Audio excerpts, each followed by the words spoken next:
La necesidad humana de amor, sexo y conexión romántica ha sido desde siempre un motor tan fuerte como la política, la religión o la guerra. Pero esa misma necesidad también ha sido terreno fértil para la mentira. Porque a lo largo de los siglos, personas sin escrúpulos han explotado los deseos de amar y ser amados a través de engaños, identidades falsas y fraudes sofisticados. Porque al final, ¿qué más vulnerable que el corazón humano? El amor nos expone, nos vulnera, nos deja sin defensas. Y ahí es donde los engaños encuentran el terreno fértil para prosperar.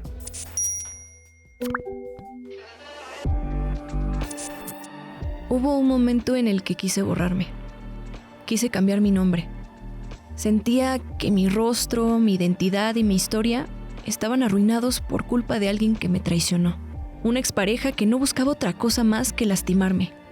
Y ahí comenzaron las extorsiones y un acoso diario que casi me orilló a quitarme la vida. Pensé que jamás volvería a levantar la mirada. Pero en ese abismo, tuve a alguien que nunca me soltó. Mi madre. Ella me abrazó cuando todo el mundo me señalaba. Me recordó que yo no era la culpable, que la vergüenza no era mía.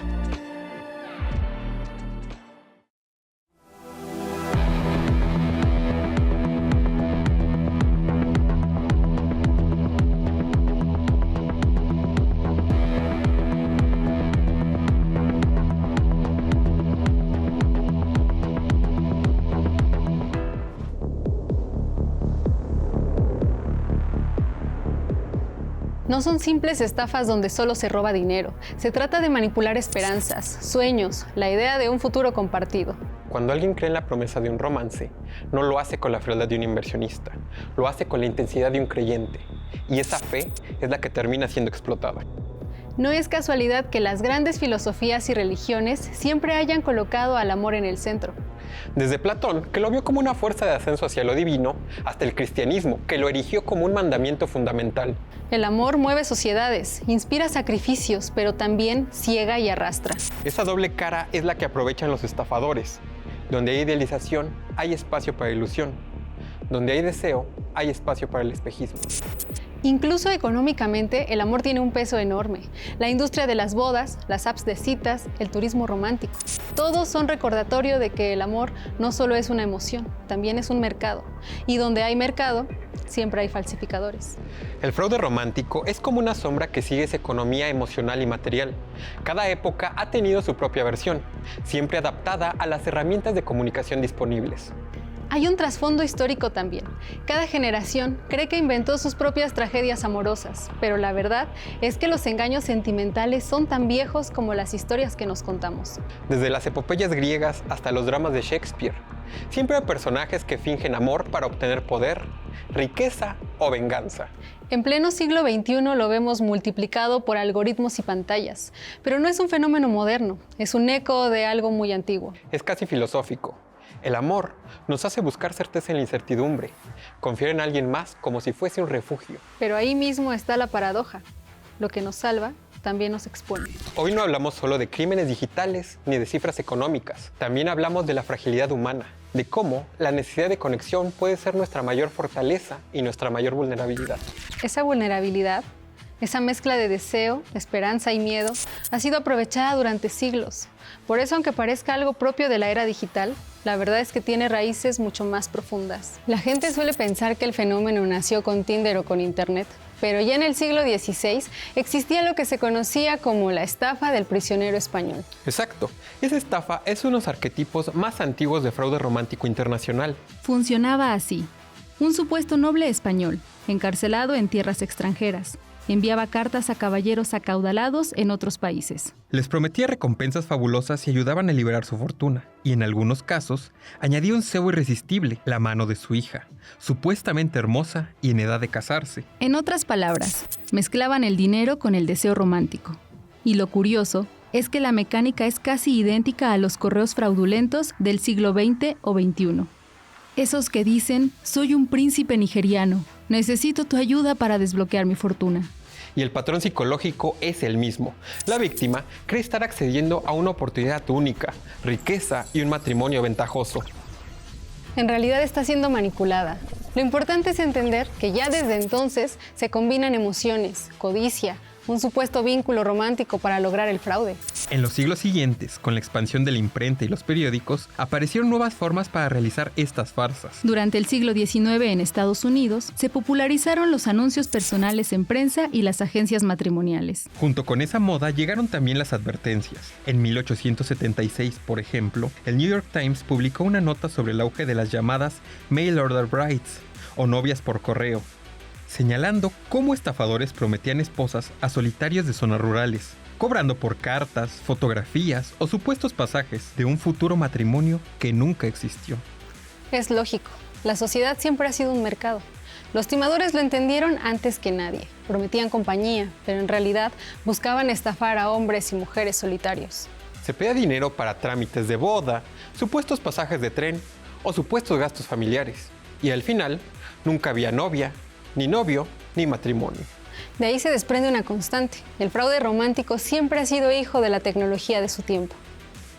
En el siglo XVI, cartas manuscritas. En el XIX, anuncios en prensa. En el XX, teléfono y correo electrónico. Y en el XXI, aplicaciones de citas y redes sociales. Con cada avance tecnológico en la comunicación se multiplicó la escala. El Internet trajo dos novedades: anonimato y alcance global. Hoy un estafador en Lagos, Manila o Phnom Penh puede crear docenas de perfiles falsos y contactar a cientos de personas en distintos países de manera simultánea. Las cifras actuales son brutales. En 2021, la Comisión Federal de Comercio de Estados Unidos reportó $547 millones en pérdidas por estafas románticas, un aumento del 80% frente al año anterior. En Estados Unidos ha habido casos en los que una madre recibe una llamada en la que se le dice que su hija ha sido secuestrada. Y la mujer oye la voz de su hija de fondo gritando: "Me hacen daño, mamá". Y la voz estaba generada con inteligencia artificial, claro. Habían grabado la voz de la hija en algún lado y generado los gritos a partir de esas grabaciones. Además, los estafadores tienen cada vez más facilidades para crear deepfakes de video. La nueva IA de Microsoft puede generar este tipo de animaciones a partir de una sola foto. Do some push-ups. Run up and down the stairs. Ya se puede traducir lo que alguien dice y sincronizarlo con sus labios. Para la gente de a pie es difícil identificar una falsificación. Con todo, la pregunta más importante sigue siendo: ¿tiene sentido lo que ves u oyes? Además de tecnología, los estafadores utilizan mucha psicología para ganarse la confianza de sus víctimas. En 2023, las pérdidas llegaron a más de $1.140 millones, con más de 65,000 casos reportados. Ojo, esos datos son solo a partir de las denuncias realizadas, porque la mayoría de las víctimas nunca reporta el fraude por vergüenza o miedo al ridículo, así que el daño real puede ser mucho mayor. El impacto no es solo económico, el golpe emocional puede ser devastador. Muchas personas pierden no solo su dinero, sino su autoestima y la confianza en los demás. Mi lucha parecía imposible. En México no existía una ley que protegiera a las mujeres contra la violencia digital, contra quienes usaban nuestra imagen sin escrúpulos. Lo que me pasó a mí, le pasaba a miles de mujeres. Pero nadie hablaba de ello. No estaba en las leyes, no estaba en la agenda. Cuando fui a hacer la denuncia, me di cuenta que no era procedente debido a que esta acción no estaba tipificada. Pero eso no me iba a detener, sino todo lo contrario. Fueron años de lucha, y en 2014 se propone la iniciativa en el Congreso de Puebla, la cual duró 7 años para llevar a cabo las reformas. Habíamos logrado lo impensable. Entonces, decidimos gritar, no solo por mí, sino por todas. Empezamos en Puebla, mi estado, donde dimos la primera batalla para que se reconociera que la violencia digital era un delito. Y lo logramos. Pero sabíamos que no bastaba con un solo estado. Así que tocamos puertas en congresos locales, uno por uno, enfrentando burlas, indiferencia y hasta desprecio. Sin embargo, poco a poco, la justicia comenzó a escucharnos. Primero en Puebla, luego en la Ciudad de México y después en cada rincón del país. Una por una, casi todos los estados de la República Mexicana aprobaron reformas para tipificar la violencia digital. En temas de sexo, amor y falsedades, el caso más mediático de los últimos años es el de Simón Leviev, el estafador de Tinder. De acuerdo a lo publicado en varios medios, entre ellos VG en Noruega, el nombre original de Leviev es Shimon Neyuda Hayu y pertenece a una familia ultraortodoxa judía. El primer encuentro de Leviev con la justicia fue en 2011. En ese momento fue acusado por fraude de sustraer y cobrar cheques de personas para las que había trabajado. Antes de ser arrestado por la policía israelí, escapó a través de la frontera con Jordania con un pasaporte falso y huyó hacia Europa. En 2015 fue capturado en Finlandia por el delito de estafa, tras una denuncia de 3 mujeres. Allí fue sentenciado a 3 años de prisión. Fingía ser heredero de un magnate de diamantes. Deslumbraba a las mujeres con jets privados y hoteles de lujo, financiados con dinero robado a víctimas anteriores. You can find a bit of everything on Tinder, but one little swipe can change your life. Life depended on me. That's when police tell me the man I loved was never real. Everything's a lie. Ese caso se volvió famoso gracias al documental de Netflix, pero lo importante no es el morbo, sino lo que demuestra, que el fraude romántico ya no es marginal, sino un negocio criminal global capaz de financiar lujos y redes internacionales. Ese negocio ha encontrado nuevas formas de sofisticación. La más cruel en la última década es el pig butchering, lo que en español se ha traducido como la matanza de cerdos. Principalmente está basado en el tiempo que se le da a la víctima para engañarla. La idea del responsable de este engaño es poder mantenerla bastante tiempo en el engaño y así que pueda invertir en una plataforma virtual ilegal. Se hizo como una amistad entre ella, yo, y estuvimos conversando por harto tiempo. La niña me convenció como 3 meses o 4 meses antes de que yo empezara a invertir en agosto. Y al final fue todo un sueño, una traición más que nada. El nombre es espantoso, pero refleja el proceso. Primero, engordan a la víctima, no con comida, sino con afecto, atención y promesas de un futuro juntos. Y cuando ya está llena de confianza, la matan económicamente, vaciando sus ahorros. Es una metáfora brutal que viene del argot de las mafias chinas. Para ellas, la víctima es como un cerdo que se alimenta con falsas ilusiones hasta que llega el momento de degollarlo. Usan el vínculo amoroso como carnada para llevar a la gente a supuestas inversiones. ¿Cómo funciona? El estafador contacta a la víctima de manera inesperada a través de aplicaciones de citas, redes sociales o mensajes de texto, a menudo fingiendo haber marcado un número equivocado o reanudando una conexión con un viejo amigo. Utilizan perfiles falsos y atractivos para iniciar la conversación y entablar una relación. Y además, durante semanas o meses, el estafador se enfoca en conocer a la víctima y construye una relación personal, que puede ser amistosa o romántica. Suelen usar tácticas como el love bombing o comparten historias personales para crear una conexión emocional. Una vez que la víctima confía, el estafador introduce la idea de una oportunidad de inversión exclusiva y muy lucrativa, casi siempre con criptomonedas. A menudo, mienten sobre su propio éxito financiero para persuadir a la víctima. La víctima es dirigida a una plataforma o aplicación de inversión que parece legítima, pero que en realidad está controlada por el estafador. Al principio, las víctimas pueden ver ganancias ficticias o incluso retirar pequeñas sumas de dinero para generar aún más confianza y alentarlas a invertir más.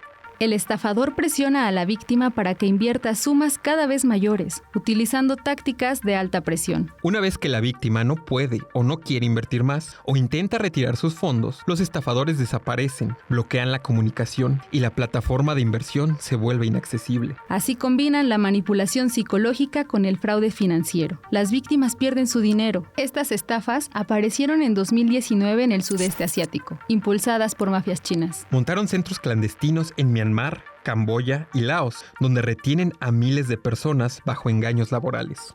De esta manera, jóvenes reclutados con falsas ofertas de trabajo terminan esclavizados, obligados a operar chats románticos y a engañar a víctimas en todo el mundo.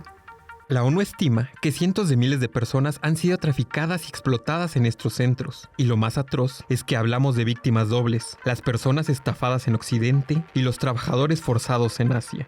Las mafias, desde espacios casi carceleros del sudeste asiático, llevan a cabo multimillonarias y sofisticadas estafas digitales. Han puesto el foco recientemente en España y Latinoamérica, lo que supone una creciente captación de nativos para buscar víctimas de fraudes en sus países de origen. Varias investigaciones privadas de ONGs y de la ONU, así como experiencias de involucrados y afectados, confirman que las multimillonarias estafas llevan meses apuntando hacia España y Latinoamérica. Camuflados dentro de torres de oficinas, hoteles o apartamentos, suelen mudarse de la capital y otras urbes a lugares recónditos y fronterizos si se sienten vigilados. Cyber Scam Monitor ha identificado en Camboya más de 270 lugares como potenciales centros para las ciberestafas. Debido a la carga emocional y financiera que sufren las víctimas, organizaciones como la Interpol han pedido que se deje de usar este término. Los casos humanos son desgarradores. En 2024, una viuda en Illinois estuvo a punto de perder casi $1 millón antes de que su banco la alertara. Y un abuelo de 82 años se suicidó tras invertir todos sus ahorros en criptomonedas por consejo de una supuesta novia en Facebook. Medios como ABC7 y ARP reportaron esta estafa. Y en Europa, Europol ha advertido que el pickpocketing ya se extendió a Alemania, Francia y España, con transacciones por cientos de millones de euros. Al mismo tiempo, África Occidental sigue siendo un epicentro del fraude romántico digital. Los Yahoo Boys en Nigeria son célebres por sus estafas. Originalmente se enfocaban en los famosos correos del príncipe nigeriano, pero hoy han abrazado de lleno las estafas románticas. Lo impresionante es cómo han evolucionado. Reportajes de Le Monde y Wired muestran que ya no operan como amateurs solitarios, sino como verdaderas organizaciones criminales. Comparten guiones preescritos que parecen manuales de seducción, fotos robadas de redes sociales y hasta deepfakes en foros clandestinos. Es que no se limitan a inventar una historia de amor. Construyen personajes completos, crean identidades con pasaportes falsos, perfiles creíbles en varias plataformas y hasta rutinas diarias para parecer reales. Incluso ensayan cómo reaccionar si la víctima duda o hace demasiadas preguntas. Lo más inquietante es que están incorporando voces sintéticas y videollamadas manipuladas para dar mayor realismo. Eso hace que la víctima no solo lea mensajes, sino que escuche y vea a una persona que en realidad no existe.